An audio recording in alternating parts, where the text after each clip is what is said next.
on the site. Takes you interesting places.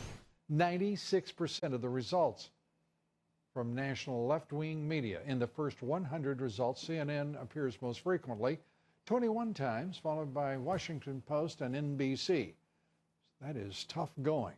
Well, joining us tonight, social media stars, President Trump's most loyal supporters, Diamond and Silk. Great to see you, and great to have you with us. I take it that you are not surprised that Google is, well, sort of banning conservatives from their search results with President Trump. No, it's not surprising. And to us, this looks like it's tyranny. You have these media outlets along with Google taking and they're suppressing voices of conservatives. Not only that, but they're thumbing down pages where we can't see President Trump's content or good news about what's going on in our country when it comes to this president. I am not for big government, but I really do believe that the government should step in and really check this out, because this is, again, is going to turn into tyranny. We don't need dictatorship. We don't need people controlling what we can and cannot see. And this also looked like a form of political lynching. Instead of using a noose, what they are doing is using algorithms and a form of censorship to choke people platforms out, to keep you from being able to do your search whenever you want to search for our beautiful president. Yeah, and people are not paying attention to lots of changes in the algorithms, if you will. Google is now going very shallow in its search results, where once it was robust, it was rich. Now it's directed. It is political in many cases, and this is one of them.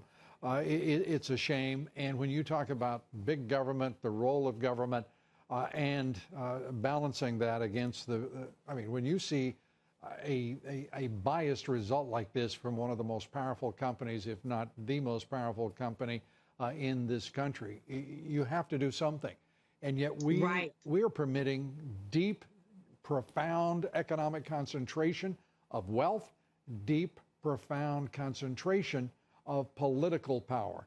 And by the way, no surprise here that economic and political power resides in the hands of those corporate titans who make up Silicon Valley and the heads of big tech.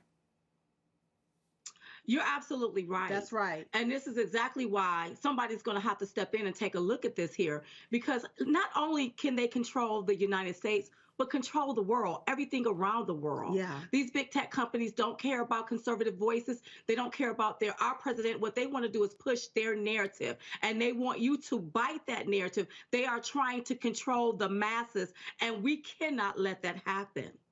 And if we didn't have a president like this one, I don't know where it would be. He has his own access to the American people, over 100 million Americans in social media. Without that, can you imagine, as all of those folks over at the Washington Post and the New York Times are clucking about the president using Twitter, they don't like that so much.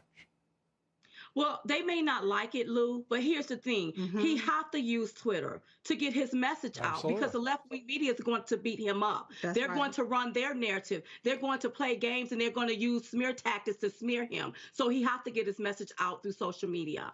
And that it's working for him. And as I say, thank goodness he had that Twitter.